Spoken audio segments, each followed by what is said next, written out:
Hello दोस्तों, कैसे हो? आपका स्वागत है त्रिपाण स्टडी सेंटर में। आज जो हम करने जा रहे हैं ज्योग्राफी के चैप्टर, यानी ज्योग्राफी जो भूगोल है, ये अत्यंत महत्वपूर्ण चैप्टर होने वाला है, क्योंकि इसमें हम भूगोल के विषय में बहुत ही विस्तार पूर्वक चर्चा करेंगे। चलिए देखते हैं हमारा आज टॉपिक क्या है।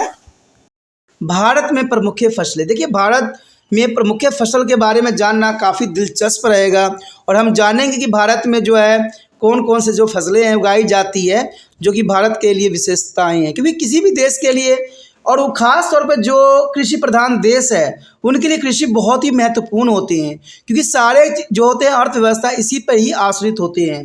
तो भारत भी एक कृषि प्रधान देश है और यहाँ के फसलों के बारे में अगर हम बात ना करें तो बात अधूरी रह जाती है। भारत पर मुख्य फसलों के देखा जाए तो भारत जैसे विशाल भौगोलिक क्षेत्रफल में विविधता, भौगोलिक परिस्थिति तथा जलवायु की विविधता के कारण कई प्रकार की फसलें उगाई जाती है। तो देखा जाए तो भारत में कई प्रकार की फसलें उगाई जाती है, जिन्हें हम निम्न प्रकार से बड़ी की श्रेणी में बांट सकते हैं। और ये टेबल से आपको साफ हो जाएगा कि भारत में कितने तरह की जो है क्रॉप की जो है प्रोडक्शन होती है। कहते हैं यहाँ पर जो आया है हमारा बहुत ही महत्वपूर्ण फसलों के प्रकार। देखिए, यहाँ फसलों के प्रकार के अंतर्गत हम देखें तो यहाँ काफ़ी महत्वपूर्ण पॉइंट आया है कि फसलों के प्रकार देखा जाए तो 6 प्रकार जो है मुख्य फसल होते हैं जो भारत में उगाए जाते हैं।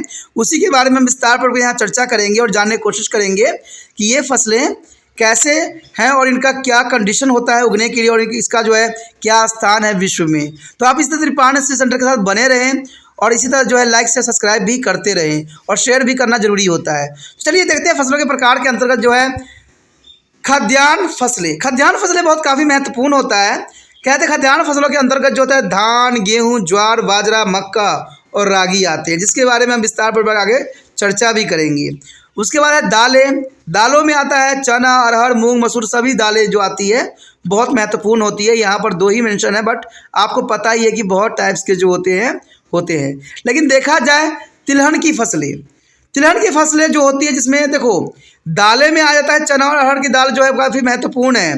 लेकिन तिलहन की फसलों के अंतर्गत आता है मूंगफली, सरसों, मटर, उड़द, मूंग, सारे आते हैं, बहुत काफ़ी महत्वपूर्ण है। अगर पेय फसलों देखिए, पेय मतलब पीने वाले, जैसे होते हैं चाय, कहवा, कॉफ़ी, कोको। कोक भी इसी के अंदर आता है, यानी बिनोला भी कहते हैं इसको हम। रेशेदार फसल के अंतर्गत आता है देखिए कपास, पटसन। कपास, पटसन बहुत काफ़ी महत्वपूर्ण फसलें होते हैं जो कि रेशे निकलते हैं। और अन्य फसल के अंतर्गत देखें हम तो जो कि काफ़ी जो है व्यापारिक दृष्टि से काफ़ी इम्पोर्टेंट होती है अन्य फसलें, जिसमें हम गन्ना, मसाले, फल, सब्जियां, फूल, रबर, तंबाकू, जो कि काफ़ी महंगे फसल है और ये भारत में जो है बहुत काफ़ी महत्वपूर्ण भी स्थान इकोनॉमिक क्षेत्र में देते हैं। सबसे पहले यहाँ पर हमारे समक्ष आता है धान। देखिए, धान का अपना एक महत्व स्थान होता है और धान जो है किसी भी देश के लिए, खास तौर पर भारत के लिए जो कृषि प्रधान देश माना जाता है, धान का यहाँ बहुत से वैरायटी देखने को मिलता है। और वैरायटी तब आती है जब यहाँ पर ऐसा कंडीशन बनती है। तो आपने देखा ही होगा कि चावल जो है मुख्य होती है और चावल की जो है क्या विशेषताएं होती है, और चावल हर घर के लिए महत्वपूर्ण रहती है। देखा जाए धान मुख्य जो है उष्णकटिबंधीय फसल है, क्योंकि इसमें कोई दो राय नहीं है। धान जो है मुख्य उष्णकटिबंधीय फसलें हैं और विश्व में जो है भारत के चीन के बाद दूसरा सबसे बड़ा चावल उत्पादक देश माना जाता है। यानी विश्व में भारत चीन के बाद, यानी भारत का स्थान दूसरा नंबर पे हुआ और चीन जो है पहले नंबर पे धान जो है उत्पादन करती है। तो समझ सकते हो कि चीन जो है नंबर 1 है पूरे विश्व में और भारत का स्थान दूसरे नंबर पर आता है। विश्व के सकल उत्पादन में भारत का योगदान जो है केवल 20% ही है और देश के जो है 23% भूभाग में चावल की खेती होती है और धान की फसलें जो है खरीफ ऋतु में होती है। तो याद रखना आप, ये बात बहुत काफ़ी महत्वपूर्ण रहता है कि धान की जो फसलें होती है खरीफ फसल के अंतर्गत आता है और धान की फसल जो है 125 सेंटीमीटर से अधिक वर्षा वाले क्षेत्रों में अच्छी और अधिक विकसित होती है। तो ये बहुत काफ़ी महत्वपूर्ण है कि धान की कृषि के लिए वर्षा की मात्रा जो है 125 सेंटीमीटर के आसपास चाहिए। ये धान की जो ग्रोथ होती है वो खड़ी पानी में ही होती है, इसलिए इसमें बरसात का जो है बहुत काफ़ी महत्वपूर्ण स्थान होता है धान के फसल को ग्रोथ करने के लिए। यद्यपि ये फसल इससे कम बारिश वाले क्षेत्रों में अच्छी विकसित की जा सकती है, बशर्ते सिंचाई के साधन व स्रोत उपलब्ध हो। देखिए, सिंचाई के अंतर्गत भी धान की जो है कृषि की जा सकती है, लेकिन जनरल सी बात है उसके लिए अच्छे सिंचाई साधन उपलब्ध होना बहुत इंपॉर्टेंट है, क्योंकि आपको मैंने पहले ही बताया है कि इसके पानी जो है खड़े होने चाहिए और खड़ी पानी में ही जो है धान की कृषि करना जो है बहुत ही आसान रह जाता है। जलोढ़ उपजाऊ मिट्टी या चिकनी मिट्टी चावल खेती के लिए आदर्श मिट्टी होती है। तो आप समझ सकते हो कि जो धान की कृषि के लिए जो जलोढ़ मिट्टी या चिकनी मिट्टी जो है काफ़ी आदर्श मिट्टी के रूप में जाना जा सकता है। धान की खेती में अधिकतर जो है श्रमिक का प्रयोग जो है बुआई से लेकर पौधों के प्ररोपण क्रिया में करना पड़ता है। तो इसमें बहुत से जो है श्रमिकों की आवश्यकता होती है। आपने देखा होगा कि हाथों से जो है ये धान कृषि लगाते हैं। धान श्रम प्रधान फसल होने के कारण धनी आबादी वाले क्षेत्रों में बोया जाता है, क्योंकि ये प्रधान है फसल है, इसलिए धनी आबादी वाले क्षेत्रों में बोया जाता है क्योंकि सारे आवश्यकताएं पूरी हो जाती है। भारत में धान प्राय सभी जगह बोया जाता है, परंतु प्रमुख फसल के रूप में चावल अधिक पैदा करने वाले राज्यों में जो है पश्चिम बंगाल, छत्तीसगढ़, आंध्र प्रदेश, तमिलनाडु, उड़ीसा, बिहार, पंजाब, उत्तर प्रदेश शामिल है, जो कि काफ़ी महत्वपूर्ण जो है चावल उत्पादन क्षेत्र है। चावल उत्पादन में आंध्र प्रदेश दापी सबसे आगे है, यानी आप समझ सकते हो कि भारत में चावल उत्पादन में आंध्र प्रदेश जो है काफ़ी सबसे आगे है, परंतु इसके स्थापित खपत इतनी अधिक है कि आंध्र प्रदेश को चावल अन्य राज्यों में आयात करना पड़ता है। पंजाब में चावल दापी अपेक्षाकृत कम होती है, परंतु स्थानीय खपत नहीं होने के कारण पंजाब चावल का निर्यात भी करता है। पश्चिम बंगाल में एक साल में चावल की 3 फसलें जैसे अमन, बोरा, ओस भी आ जाती है। तो आप समझ सकते हो कि पश्चिम बंगाल में एक साल में चावल की 3 फसलें लगाई जाती है। तो ये काफ़ी महत्वपूर्ण बात यहाँ पर आता है। यहाँ पर जो हमारे समक्ष आया है मैप, देखिए काफ़ी महत्वपूर्ण है मानचित्र, जिसपे हम देख सकते हैं कि चावल के उत्पादन क्षेत्र जो है कौन कौन से हैं। जैसा कि आप चित्र में भी देख सकते हो काफ़ी प्रमुख है और एग्ज़ाम में ऐसे क्वेश्चन आना एक आम सी बात है। तो ये जो है मैप भी बहुत कुछ आपको समझा सकता है और अच्छे मार्क्स लेने के लिए ये जो है भारत के चावल उत्पादन क्षेत्र को यहाँ दर्शाया गया है। यहाँ प्रमुख क्षेत्र के रूप में देखें तो आप कहीं भी निशान लगा सकते हो, चाहे वो उत्तर प्रदेश के एरिया हो, बिहार हो, कलकत्ता हो, कर्नाटक साइड हो, केरल हो, तो ये सभी बहुत महत्वपूर्ण है। और हमेशा एग्जाम में यही आता है कि चावल का सबसे अधिक उत्पादन क्षेत्र कौन सा है। तो अगर इन क्षेत्रों को आप दर्शा देते हो तो कोई भी एग्जामिनर गलत नहीं कहता है, ठीक है। तो काफ़ी महत्वपूर्ण है। आप देख सकते हो कि इधर साइड ही आपको दिख रहे हैं जो कि लाइनें डार्क हो रखी है, उधर साइड ही जो है चावल के उत्पादन के प्रमुख केंद्र हैं। तो ये काफ़ी महत्वपूर्ण रह जाता है मानचित्र के अंतर्गत। और देखा जाए तो इन क्षेत्रों में जो है बारिश बहुत होती है। अगर हम अरुणाचल प्रदेश के साइड देखें तो वहाँ पर भी देखिए बरसात काफ़ी होती है और यहाँ चावल के लिए एक आदर्श क्षेत्र जो है बन जाती है, जो काफ़ी महत्वपूर्ण है।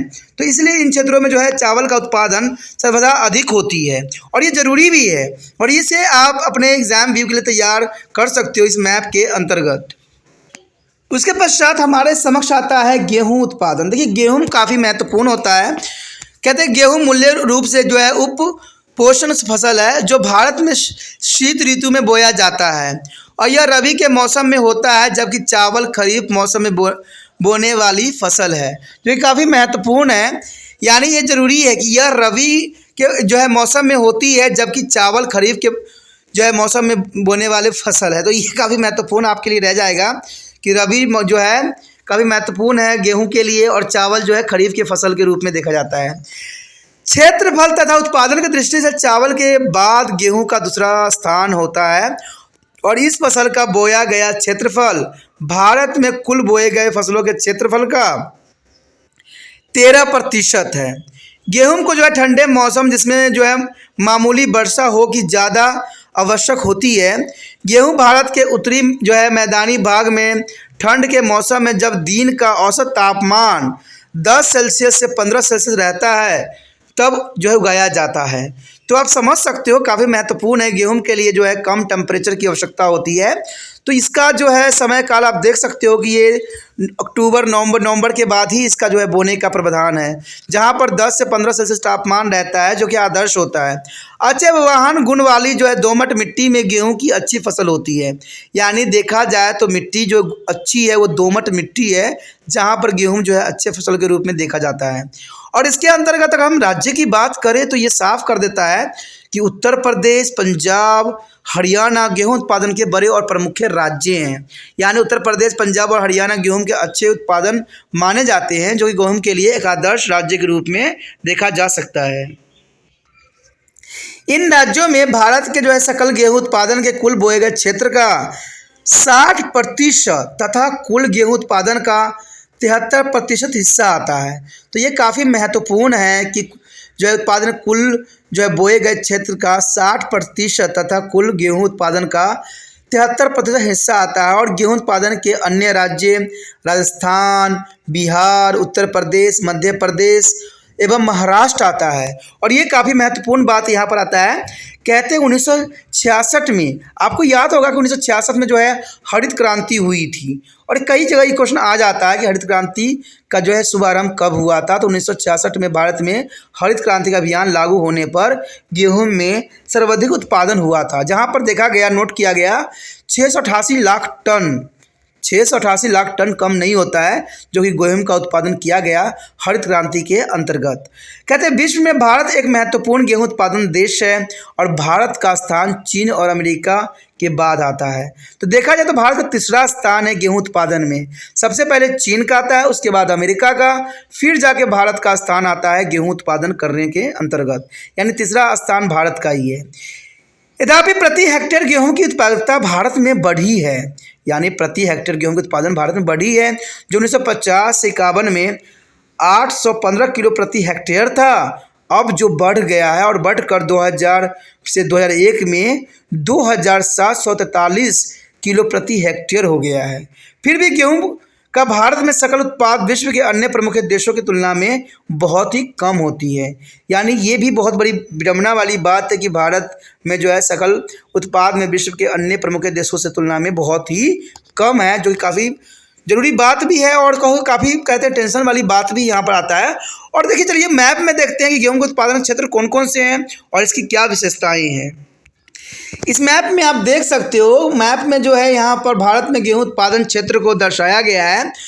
और देखोगे तो बहुत हैरानी की बात है कि ये उत्तरी साइड में ही सिमट रखा है। देखिए यहाँ पर अगर आप पंजाब, हरियाणा कुछ क्षेत्र अगर आप देखिएगा तो उत्तर प्रदेश का भी है, मध्य प्रदेश में भी आता है। तो ये काफ़ी गेहूं का उत्पादन करता है और बाकी क्षेत्र में गेहूं का उत्पादन ना के बराबर है। तो आप समझ सकते हो कि गेहूं उत्पादन क्षेत्रों का अपना प्रमुख स्थान है और ये उत्तरी क्षेत्र में ही गेहूं उत्पादन का काफ़ी देखा जा रहा है।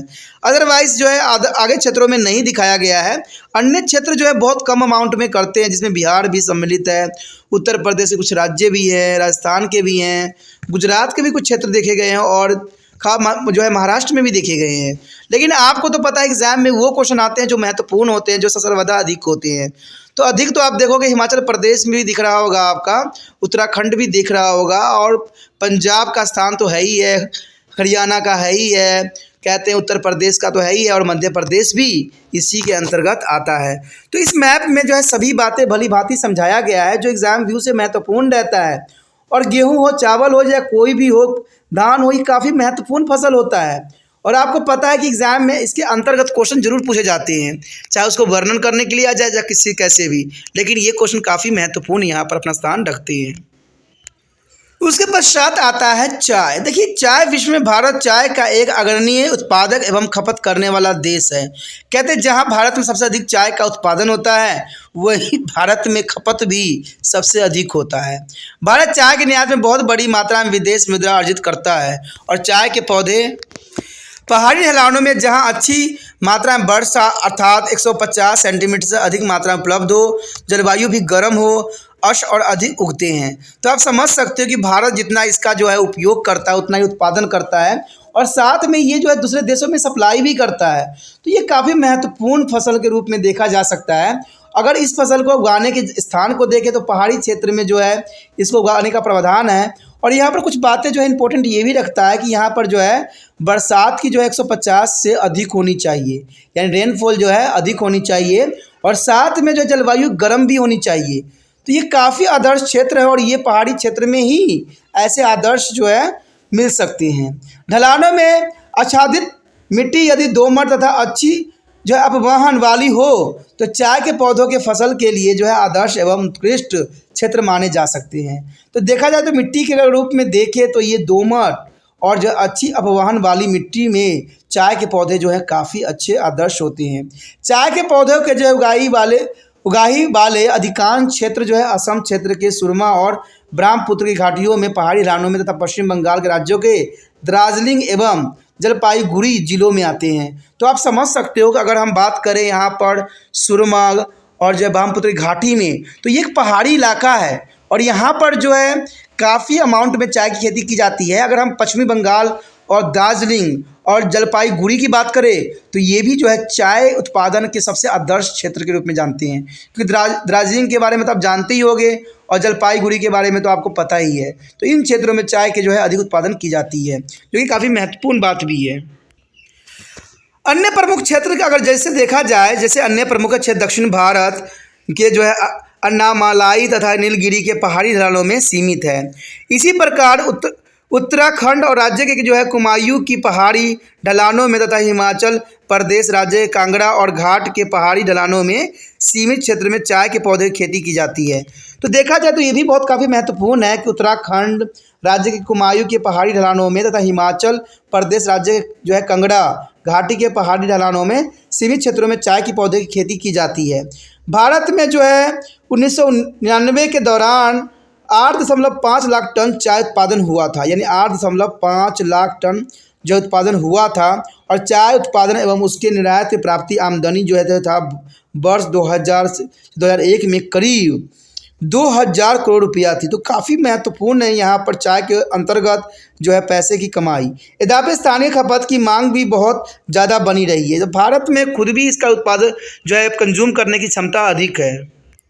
यहाँ पर आप देख सकते हो मैप में, जो काफ़ी महत्वपूर्ण मैप यहाँ आया है। आप देख सकते हो कि ये दार्जिलिंग के साइड ही आपको दिख रहा होगा, ठीक है, और असम के साइड ही जो है ये चाय उत्पादन क्षेत्र दिख रहे हैं। तो देखा जाए तो प्रमुख क्षेत्र इसी के अंतर्गत आता है और इक्का दुक्का आता भी है तो उत्तराखंड के साइड ही आता है। तो ये भी बहुत महत्वपूर्ण बात है कि अगर चाय के प्रमुख क्षेत्र के रूप में आ जाए तो आप जो है आंध्र प्रदेश के साइड आप लगा सकते हो, ठीक है। यहाँ पर जो है पानी बरसात रेन भी अधिक होती है और ये आदर्श होता है चाय के फसल के लिए। तो काफ़ी महत्वपूर्ण है और साथ में गर्मी भी अच्छी रहती है, ह्यूमिडिटी अच्छी रहती है। तो ये फसल के लिए आदर्श क्षेत्र होता है, जो कि आपके जो है स्क्रीन पे दिखाया जा रहा है, जो कि काफ़ी महत्वपूर्ण है। इसको नोट आपको कर लेना चाहिए, क्योंकि एग्जाम व्यू से चाय का जो है विस्तृत वर्णन आता है एग्जाम में और देखा भी गया है। चाय फसल के अंतर्गत हर एक जानकारी आपके पास होना बहुत ही महत्वपूर्ण रखता है, जो कि यहाँ पर बेखूबी बताई गई है। उसके पश्चात आता है हमारे समक्ष कपास। देखिए कपास विश्व में भारत कपास उत्पादन में अग्रणी देश माना जाता है, क्योंकि भारत में सबसे अधिक जो है भारत में इसकी उत्पादन होती है। दुसूती वस्त्र उद्योग में कपास के पौधे से जो है प्राप्त रेशे कच्चे माल के रूप में उपयोग में लाए जाते हैं और इसी प्रकार कपास के पौधों से प्राप्त किए जाने वाले बीजों से जो तेल निकलता है वह तेल वनस्पति घी तेल के उद्योगों में प्रयुक्त होता है। कपास के बीज या बिनौले को जो है पशु आहार के रूप में भी प्रयोग किया जाता है, जो कि काफ़ी महत्वपूर्ण है। कपास की अच्छी उपज के लिए जो है मध्य वर्षा यानी करीब 75 सेंटीमीटर चाहिए और इसलिए कम जो 150 दिनों के लगातार जो है खुला मौसम होना चाहिए, तभी जो है पौधों में अच्छे और सघन फूल उगते हैं तथा वे पककर जो है प्रफुल्लित रेशे बीज के जो बल बनते हैं। तो ये काफ़ी महत्वपूर्ण है। और देखा जाए तो भारत में कपास जो है काफ़ी महत्वपूर्ण रखता है सूती वस्त्र उद्योग के लिए, ठीक है, और इसे कच्चे माल के रूप में भी इसका उपयोग किया जाता है। और इसका आदर्श अगर देखा जाए तो वर्षा जो होती है 75 सेंटीमीटर होनी चाहिए और कहते हैं 150 दिन लगातार खुला मौसम होना चाहिए, तभी जो जाके इसके पौधे के फूल जो हैं अच्छे बनते हैं और इससे कपास भी अच्छे निकलते हैं। ये आप जनरली देखे भी होंगे। देखा जाए तो ये भी महत्वपूर्ण है कि काली चिकनी मिट्टी जो पानी का उत्तम अववहन कर सके दक्कन के पठारी क्षेत्र में बहुलता से उपलब्ध है। देखिए इसके लिए काली चिकनी मिट्टी की आवश्यकता होती है, जहाँ पर ये उत्तम जो है कपास उत्पन्न की जाती है। कपास की खेती के लिए सर्वश्रेष्ठ अच्छा माना जाता है। भारत के उत्तरी मैदानी इलाकों में जलोढ़ मिट्टी में भी यह उगाया जाता है और इसका भी काफ़ी महत्वपूर्ण स्थान है। भारत में विश्व के सकल कपास उत्पादन का 8% उत्पादन होता है। कहते हैं पूरे विश्व में कपास उत्पादक देशों में प्रमुख अमेरिका, चीन, रूस के बाद भारत का चौथा स्थान है। यानी देखा जाए तो कपास के उत्पादन में भारत का जो है चौथा स्थान है। और पहला स्थान पे जो है संयुक्त राज्य अमेरिका करता है, उसके बाद दूसरे स्थान पर चीन है, तीसरे स्थान पे रूस है। यानी भारत का चौथा स्थान इसमें आया। भारत कपास की गुणवत्ता उतनी अच्छी नहीं है, इसलिए सूती कपड़ा उद्योग के लिए आवश्यक जो है लंबे रेशे वाली कपास बाहर से आयात होते हैं। तो आप समझ सकते हो जो भारत में कपास की जो उगाए जाते हैं उसकी अच्छी गुणवत्ता नहीं होती है, और इसलिए जो है कपास को बाहर राज्य से मंगवाया जाता है, बाहर देश से मंगवाया जाता है। वैसे अच्छी गुणवत्ता वाले कपास की पैदावार पंजाब तथा हरियाणा राज्यों में ही होता है। ये भी कोई दो राय नहीं है कि इसका जो है अच्छा गुणवत्ता वाले जो है कपास का उत्पादन पंजाब और हरियाणा राज्य रहा है।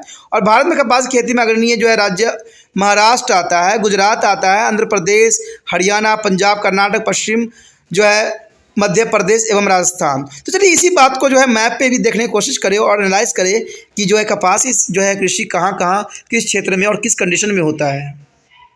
यहाँ पर आप देख सकते हो कि भारत जो है कपास उत्पादन क्षेत्र के रूप में आप देख सकता है कि कपास पर मुख्य क्षेत्र, देखिए कपास मुख्य क्षेत्र जो है आपको पंजाब भी दिख रहा होगा, हरियाणा का क्षेत्र भी इसके अंतर्गत आ गया है।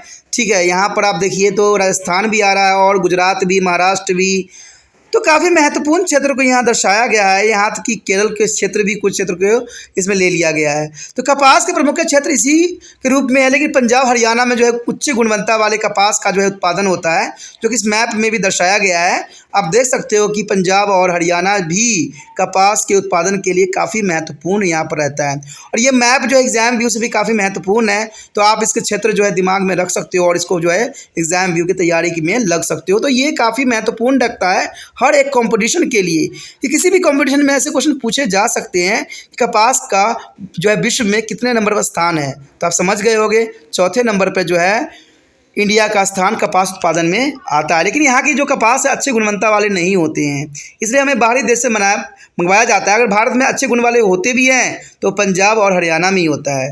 तो ये काफ़ी महत्वपूर्ण मैप था जिसको बारे में हमने चर्चा किया। आगे देखते हैं क्या है। उसके पश्चात हमारे समक्ष आता है गन्ना। देखिए गन्ना भारत के जो है देशज फसल है, और भारत में गन्ना उत्पादन का क्षेत्र जो है विश्व में सब देशों से अधिक है। गन्ने की फसल के लिए उष्ण और आर्द्र जलवायु चाहिए, यद्यपि पर्याप्त वर्षा नहीं होती है तो सिंचाई के साधन जरूर होनी चाहिए। तो ये गन्ना के लिए जो है महत्वपूर्ण है कि गन्ना की फसल जो है उष्ण और आर्द्र जलवायु में होता है, जो कि काफ़ी महत्वपूर्ण है। कहते हैं उपजाऊ जो होता है ये मैक्सिमम दोमट एवं काली चिकनी मिट्टी दोनों ही गन्ना के पैदावार के लिए उपयुक्त होती है। यानी ये दोमट मिट्टी में भी और काली मिट्टी में भी जो है गन्ना का अच्छा उत्पादन हो सकता है। गन्ने की खेती दो प्रमुख पट्टियों में होती है। एक तो होता है उत्तर मैदानी क्षेत्र में, जिसका विस्तार जो है पश्चिम में पंजाब राज्य से पूर्व में बिहार राज्य तक है, तो ये काफ़ी महत्वपूर्ण है। दूसरा भाग जो है भारत के दक्षिण प्रायद्वीपीय क्षेत्र से गुजरात से लेकर महाराष्ट्र, कर्नाटक, आंध्र प्रदेश होते हुए तमिलनाडु तक फैला हुआ है। तो ये काफ़ी महत्वपूर्ण बात है। कहते गन्ने के जो है सकल जो है बोया क्षेत्र का 60% से अधिक भाग भारत के उत्तरी मैदान भाग में है, परंतु प्रति हेक्टेयर गन्ने का उत्पादन दक्षिण भारत के क्षेत्र में उत्तरी मैदानी क्षेत्र में अधिक होते हैं। तो काफ़ी महत्वपूर्ण है गन्ना के अंतर्गत ये क्वेश्चन। गन्ना उत्पादन के जो अग्रणी राज्य उत्तर प्रदेश, महाराष्ट्र, कर्नाटक, तमिलनाडु और आंध्र प्रदेश है। कहते हैं वर्ष जो है 2000 से 2001 में करीब जो है 300 लाख टन गन्ने का उत्पादन भारत में हुआ, जो उस वर्ष पूरे विश्व में सर्वाधिक था। भारत में कई प्रयास किए जा रहे हैं जिससे गन्ना के उत्पादक में जो है वृद्धि हो सके।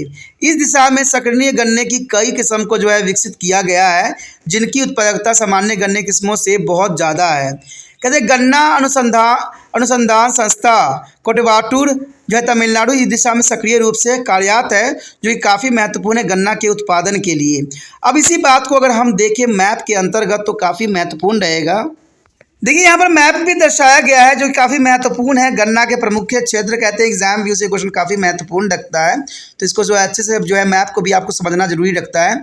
यहाँ पर आप देख सकते हो कि गन्ना के जो है प्रमुख उत्पादन क्षेत्र जो है देखा जाए तो पंजाब से शुरू होकर जो है बिहार के कुछ क्षेत्र तक भी आते हैं, और मध्य प्रदेश के भी क्षेत्र थोड़े से आ रहे हैं, और उत्तर प्रदेश तो आ ही रहा है। उत्तर प्रदेश मैक्सिमम हर एक क्षेत्र में जो है गन्ना होती है, जो कि मैप्स में ही पता लग रहा है।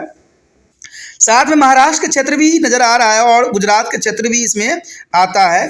तो ये गन्ना के उत्पादन के आदर्श क्षेत्र हैं जो कि काफ़ी आपके जो है मैप में दिया गया है, और ये एग्जाम व्यू से भी काफ़ी महत्वपूर्ण रखता है गन्ना, कि गन्ना के रिगार्डिंग कोई ना कोई क्वेश्चन जरूर एग्जाम में आता है और ये महत्वपूर्ण भी रहता है।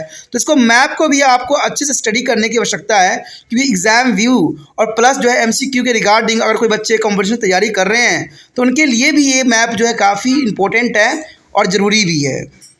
आगे जो हमारे समक्ष है मसाले। देखिए मसाले जो है काफ़ी महत्वपूर्ण है। कहते हैं मसाले जो है भारत के जो है खान पीन में काफ़ी महत्वपूर्ण योगदान देते हैं, और भारत से जो है मसाले का जो है दूसरे देशों में भी भेजा जाता है, और मसाले के कारण ही भारत जो है गुलामी के जंजीर में जो है 250 साल जो व्यतीत किया था मसालों के कारण ही हुआ था। तो मसाले आपको पता ही है, खाने में जायका लाने के लिए मसालों का जो है बखूबी प्रयोग किया जाता है, और ये मसाले का जो उत्पादन के रूप में भारत का जो है प्रमुख स्थान है।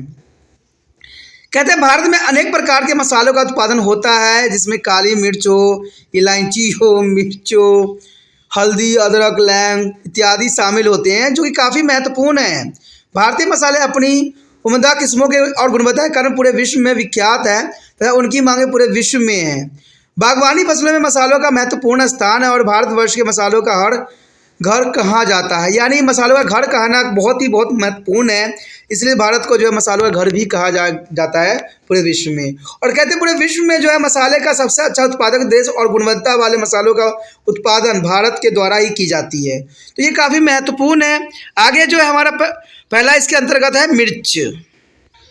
कहते हैं मिर्च मसालों में बहुत ही महत्वपूर्ण फसल है। सभी प्रकार के मसालों के कुल उत्पादन में मिर्च का उत्पादन लगभग 1/3 या कहे तो 34% के बराबर आता है। तमिलनाडु, आंध्र प्रदेश, महाराष्ट्र एवं कर्नाटक राज्य मिर्च उत्पादन में अग्रणीय है, और मिर्च जो है काफ़ी महत्वपूर्ण है, स्पाइसी के रूप में देखा जाता है। मिर्च के बाद मसालों के अंदर हल्दी की फसल महत्वपूर्ण आती है, यानी मिर्च के बाद हल्दी का बहुत ही काफ़ी अपना स्थान है। मसालों के कुल उत्पादन में हल्दी के उत्पादन का हिस्सा जो है 21.6% है। हल्दी की जो है फसल उगाने वाले राज्य जो है आंध्र प्रदेश, तमिलनाडु, महाराष्ट्र, उड़ीसा तथा बिहार महत्वपूर्ण है। और आपको पता है हल्दी एक टर्मरिक होती है जो कई चीज़ के लिए बहुत महत्वपूर्ण होती है, इसलिए इसको जो है काफ़ी उत्पादन की जाती है। मसाला उत्पादन करने वाले राज्य के बीच केरल एक ऐसा राज्य है जहाँ बड़े पैमाने पर मसाले जैसे लौंग, इलायची, काली मिर्च, अदरक का उत्पादन किया जाता है। तो देखा जाए तो काफ़ी महत्वपूर्ण है। केरल राज्य में जो है सबसे अधिक जो है लौंग, इलायची, काली मिर्च, अदरक का उत्पादन किया जाता है। इसके बाद जो है कर्नाटक, तमिलनाडु, हिमाचल प्रदेश, महाराष्ट्र, उड़ीसा, बिहार राज्यों के नंबर आता है। तो काफ़ी महत्वपूर्ण है यहाँ पर जो है मिर्च हो, चाहे आपकी काली मिर्च हो या हल्दी हो, काफ़ी महत्वपूर्ण है। यहाँ पर दिखाया गया है कि उत्पादन का उपज। देखिए उत्पादन जो था 51 से लेकर 2001 के बीच कैसे हुआ, तो इसके बारे में यहाँ विस्तार पूर्वक बताई गई है। अगर हम चाय, कपास, चावल, गेहूं, गन्ना की बात करें तो क्षेत्रफल लाख हेक्टेयर के अंतर्गत अगर देखें 1950 से 51 में और 2000 से 2001 में, तो काफ़ी अंतर आपको दिख रहा है। जहाँ चाय के 3.1 था वही बढ़ के जो है 4.4 हो गया। कपास 56 था तो यहाँ 86.0 हो गया। चावल जो है 388 थी तो जहाँ 444, यानी काफ़ी महत्वपूर्ण यहाँ पर बढ़ता हुआ ग्राफ है। अगर हम पैदावार के रूप में देखें तो पैदावार जो है 50 से 51 और 2001 के बीच में काफ़ी आपको जो है बढ़ोतरी देखने को मिल सकता है। तो ये काफ़ी महत्वपूर्ण है कि भारत में जो है हरित क्रांति ने जो है काफ़ी हद तक फसलों के उत्पादन में वृद्धि किया है, और इसमें कोई दो राय नहीं है। और उत्पादन में वृद्धि होना कहते देश के लिए ज़रूरी था, क्योंकि जिस प्रकार जनसंख्या बढ़ रही है उनके लिए भोजन उपलब्ध कराना संभव तभी हो पाएगा। उसके पश्चात आता है फल। देखिए फल जो है विश्व में कुल फल उत्पादन का 10% उत्पादन भारत में ही होता है। तो विश्व में कुल फल उत्पादन का 10% उत्पादन भारत में होता है, और विश्व में आम, केले, चीकू एवं विभिन्न प्रकार के नींबू के उत्पादन में भारत एक अग्रणीय देश है। फलों की बहुत सारी किस्म भारत में उगाई जाती है। आम, केला, नारंगी, संतरे, मौसमी, अनानास, पपीते, अमरूद, चीकू, सेब, कटहल, लीची, अंगूर जैसे फल जो है उष्णकटिबंधीय एवं उष्णदेशीय जलवायु में उगाने वाले होते हैं। और सेब, नाशपाती, बैर, खुबानी, सहतूलू, बादाम, अखरोट इत्यादि फल जो है शीतोष्ण जलवायु वाले क्षेत्रों के हैं, जो देश में प्रायः पहाड़ी भूभाग में उगाए जाते हैं। इसी प्रकार शुष्क भागों में उगाए जाने वाले फल जो है आंवला, बैर, अनार, अंजीर इत्यादि। तो कहते हैं फल भी देखा जाए तो विश्व में कुल फल उत्पादन का 10% उत्पादन भारत में होता है। कहते हैं है तो बहुत ही कम प्रतिशत, लेकिन फिर भी जो है पर्याप्त है, और बाकी जो है दूसरे देशों में जो है काफ़ी इंपॉर्टेंट रखता है। लेकिन विश्व में आम, केले, चीकू और विभिन्न प्रकार के नींबू के उत्पादन भारत ही एक अग्रणी देश है, जहाँ पर इन चीज़ों का उत्पादन बखूबी होती है। फलों के विविध फसलों में आम की जो है फसल सबसे महत्वपूर्ण मानी जाती है, और आपको पता है कि आम की फसलें जो है काफ़ी महत्वपूर्ण रखता है विश्व स्तर पर। फलों को जो है कुल बोए जाने वाले क्षेत्र का करीब जो है 39% क्षेत्र में आम उगाए जाते हैं, जिसमें फलों के कुल उत्पादन का 23% आम का ही होता है। तो आम जो है काफ़ी महत्वपूर्ण है, और पूरे विश्व में जो है आम का इतने मांग है कि इसको जो है किसान बहुत खूबी जो है इस फसल को लगाते हैं। उसके पश्चात आता है सब्जियां। देखिए सब्जियां जो है विश्व में चीन के बाद भारत दूसरा सबसे अधिक सब्जी उत्पादन करने वाला देश है। तो आप समझ सकते हो सब्जी जो है चीन के बाद भारत का ही दूसरा स्थान है सब्जी उत्पादन वाले देशों के अंतर्गत। विश्व में कुल सब्जी उत्पादन का जो है 15% उत्पादन भारतवर्ष में ही होता है, और भारत का जो है फूल गोभी उत्पादन में विश्व स्तर पर पहला स्थान है।